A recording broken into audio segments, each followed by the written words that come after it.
if you would recommend anybody that doesn't know Australia or hasn't been to Australia, where should they go? West is best. James comes to you, little Jimmy. Let's go. Little Jimmy comes to you, says, "Luke, I want to go to Australia, and I want to see the wildlife. I want to see everything, and I don't want to die from the animals."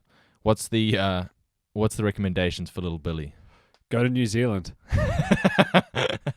Because if you don't want to die from the wildlife, it's probably the safest place to be. That's 100%. That's probably good. That's it. That's the best response you can give.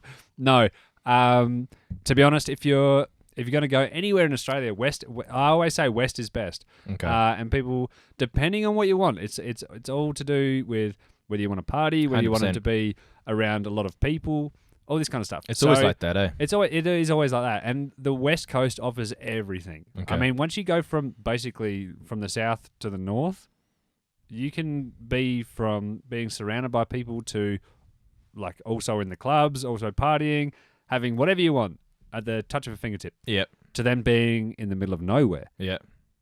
Secluded beach. Yep. You can camp there. You can have a fire. No one is within miles or kilometers. Yep.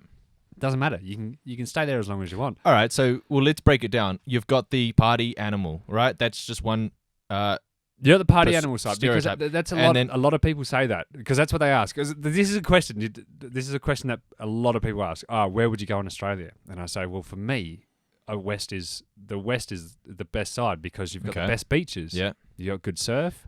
You got great people. They're not as Australian people aren't like got their noses stuck up. I mean, if you again, sorry guys. What do you mean by that? Just for like the city people. You're not a posh person. You're not gonna get offended. No, you're not going to get offended. But you still people in the city aren't going to get offended because nothing's really happening in there.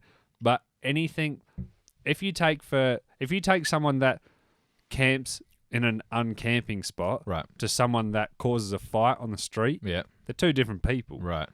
But if you live in a city, it's classified under the same person. If you're someone that's just camped in the street, you're a bit of a out of town kind of.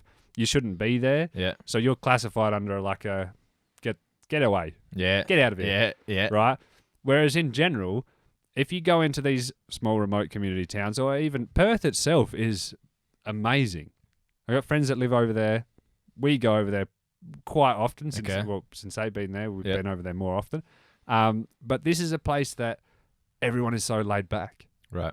Where I come from, everyone's laid back. But you go over there, it's like the sun comes up when it comes up and the sun goes down when it goes down. I love that. And that's just how people work. And it is fantastic. They're great people to be around because you cannot get a better group of people.